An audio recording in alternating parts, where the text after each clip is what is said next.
3 du président de la transition, colonel Assimi Goïta. Ce soir, nous sommes sur le terrain des acquis de la justice malienne. Pilier de l'état de droit, la justice malienne, hier décriée à tort ou à raison, se modernise aujourd'hui. Cette modernisation au profit des justiciables et acteurs du justice est visible tant au plan institutionnel qu'organisationnel.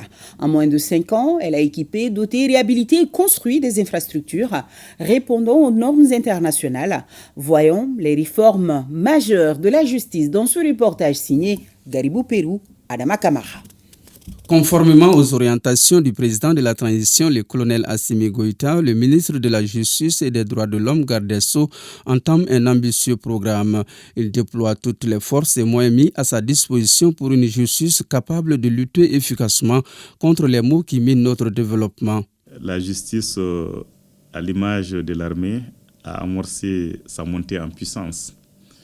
Et nous sommes en train de poser des actes qui vont tracer de manière durable la conduite de l'action au niveau de la justice. Sous le prisme pragmatique du ministre Kassogué, on constate du point de vue réalisation, la construction ou réhabilitation d'infrastructures, la dotation en équipement et moyens roulants capables d'insuffler une dynamique dans le secteur de la justice.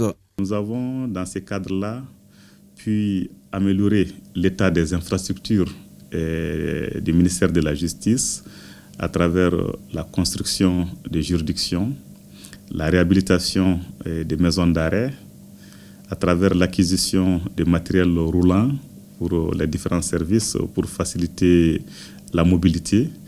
Et nous avons aussi pu réaliser la maison de l'avocat. En termes de réforme institutionnelle, nous avons créé beaucoup de nouvelles structures, notamment le pôle national économique et financier.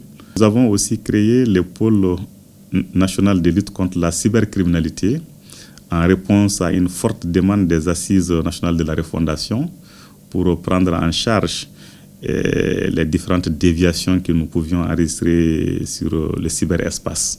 Nous avons créé l'agence de recouvrement et de gestion des avoirs saisis et confisqués qui est en train d'être opérationnelle. Il s'agit à travers cette agence d'aller au recouvrement des avoirs criminels.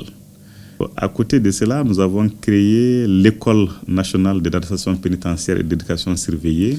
Nous avons aussi surtout adopté les projets de code pénal et de code de procédure pénale. Là, il s'agit vraiment de réformes majeures, de réformes qu'on peut qualifier de générationnelles, parce que le code pénal et le code de procédure pénale sont des documents particulièrement importants dans la vie d'une nation, parce qu'ils déterminent la limite de ce qui est permis et de ce qui n'est pas permis. Et s'ils sont adoptés, ils devraient régenter la vie de nos concitoyens sur les 20-30 prochaines années. Et on ne s'est pas arrêté là. Il faut dire que nous avons répondu à la sollicitation des Maliens établis à l'extérieur qui avaient des difficultés par rapport aux documents d'état civil.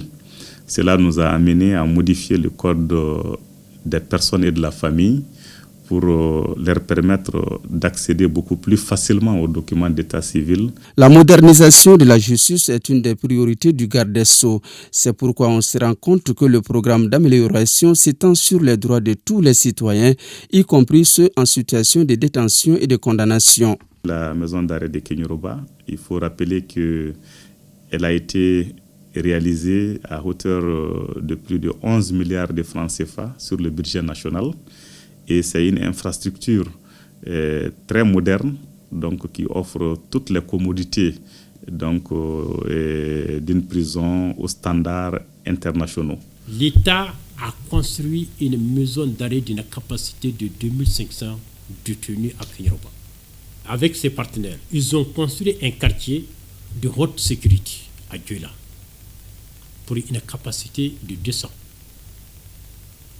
Le dernier quartier de haute sécurité qui a été construit, c'est dans l'enceinte de la maison d'arrêt de Kilkoro.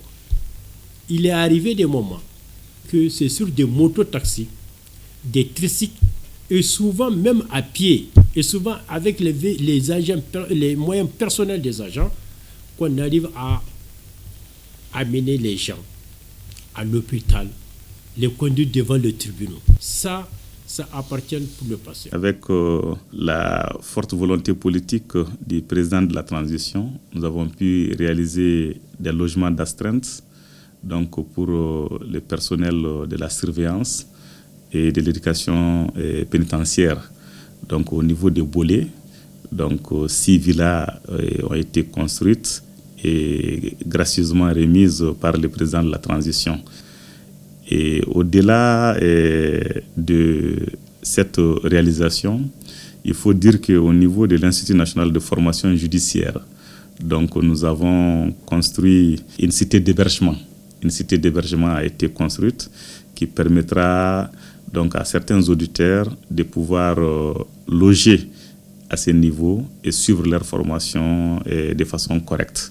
L'institution de la Semaine nationale de la justice, la relecture du code pénal et du code de procédure pénale, la présentation du rapport national dans le cadre de l'examen périodique universel, l'adoption des lettres circulaires, le renforcement du contrôle interne à travers l'inspection des services judiciaires, les nominations et les affectations des magistrats, le renforcement des effectifs de la Cour suprême, l'installation solennelle des chefs de juridiction et des parquets des cours d'appel de Bamako, Kayes et Mopti sont entre autres actions pour accompagner la dynamique du changement. Nous avons mis en place la semaine de la justice.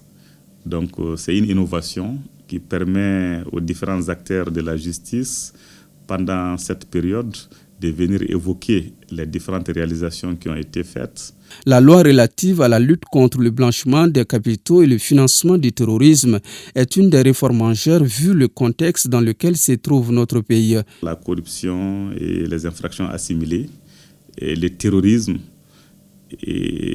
sont en train de faire beaucoup de dégâts dans notre pays. On ne peut pas accepter que certains individus se permettent de s'accaparer des ressources importantes alors que beaucoup d'autres n'ont même pas le minimum nécessaire pour mener une vie correcte. L'appropriation des symboles de l'État demeure aussi une priorité. C'est la raison pour laquelle les services techniques ont élaboré la charte graphique d'harmonisation et d'uniformisation pour garantir l'utilisation correcte des symboles. La Semaine nationale de l'harmonisation des symboles de l'État que nous avons organisée, une belle initiative du président de la transition qui a toujours souhaité que les Maliens puissent connaître les différents symboles, qu'ils puissent les respecter. Nous avons traduit cela en activité et durant une semaine, donc un bréviaire est établi. Nous attendons la production du rapport qui permettra de traduire en actes concrets les différentes recommandations formulées. La volonté d'avoir une justice moderne au service des citoyens est aujourd'hui perceptible avec des programmes de formation. La mise en œuvre de ces programmes a permis le recrutement des magistrats, des greffiers et secrétaires de greffe, des personnels des services pénitentiaires, des avocats et auxiliaires de justice, des notaires et huissiers commissaires. Nous avons effectué des recrutements au niveau des magistrats, 200 magistrats recrutés, 125 surveillants de prison, 120 greffiers en chef, le tout vraiment dans la transparence la plus totale. D'un point de vue général, les autres professionnels sont tous unanimes aujourd'hui que la justice malienne gagne en prestige. En toute objectivité, le garde des Sceaux, je lui tire le chapeau. Parce que j'ai vu en lui cet engagement volontaire, que je dirais même volontariste. Il fait de son mieux à mettre les choses qu'il faut, et c'est là de façon presque concertée avec les autres acteurs. L'armée monte en puissance. Je pense aussi que la justice, comme l'autre pendant, augmente en prestige. Nous sommes disposés à travers notre ligne Bingani Kunafoni, donc, qui est mise en place au niveau de l'inspection des services judiciaires, à prendre en charge toutes les demandes, toutes les réclamations qui sont faites et à les traiter de manière convenable. Croisade contre les pratiques néfastes comme les surfacturations, les conflits d'intérêts, la corruption, j'en oublie volontiers, auront désormais les réponses adéquates avec le projet de code pénal en cours d'examen et la traque des terroristes, des délinquants financiers et des cybercriminels au niveau des pôles judiciaires spécialisés. Bienvenue donc dans un Mali doté d'une justice moderne, débarrassée de toute forme d'impunité.